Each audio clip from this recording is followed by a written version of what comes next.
जौनपुर की ऐतिहासिक धरोहर से जो हमारे जौनपुर में हमारे बड़े भाई हैं और हमारे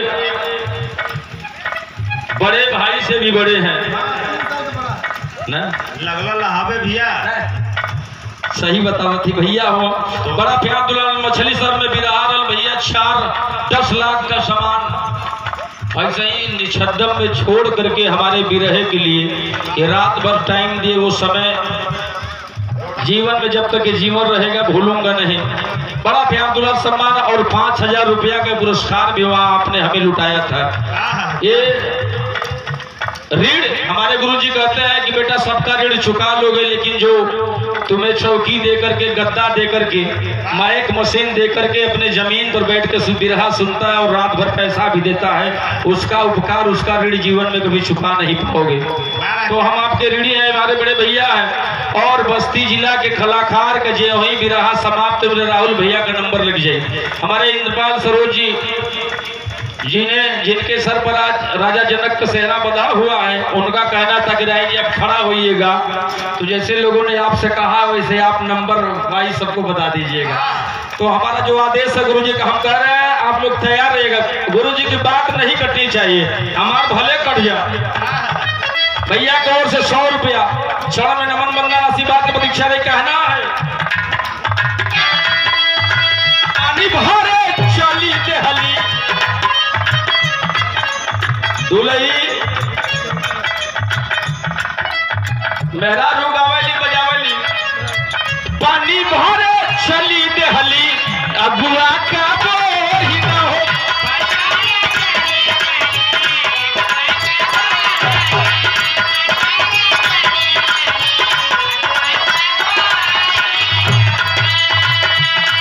अरे पानी भरे चली देहली अगुआ का बोही न था, गिरली आंगन में बिछलाई जी।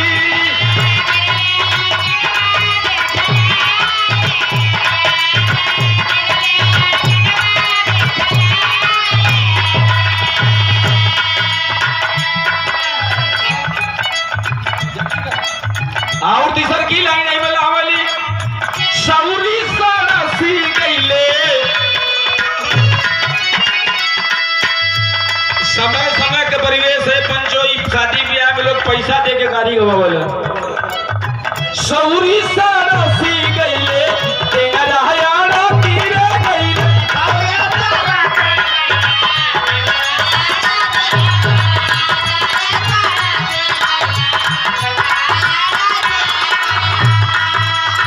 सौरी सरसी गईले तेरा हयारा गईले, रहुआ मेला तो कहालाई।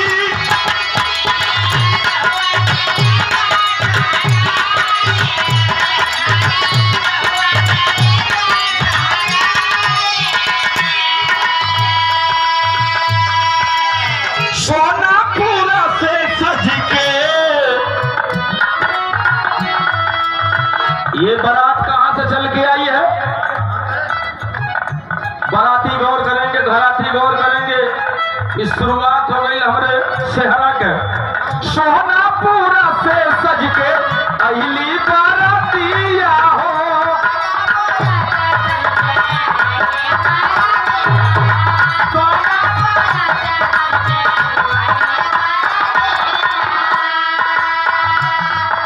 मऊ आई माँ सोनापुर से बारात चल करके आई है।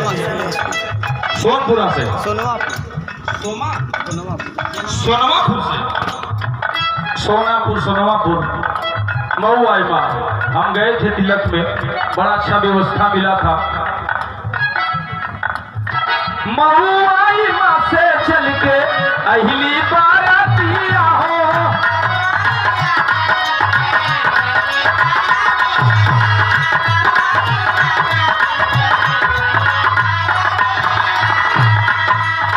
बीबीपुर में बाजल सहानाई जी।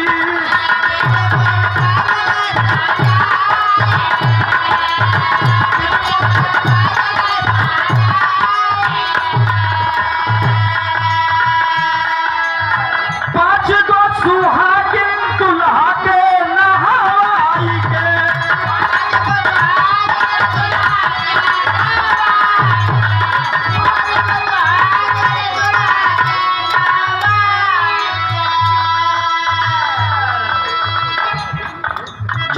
सरस्वती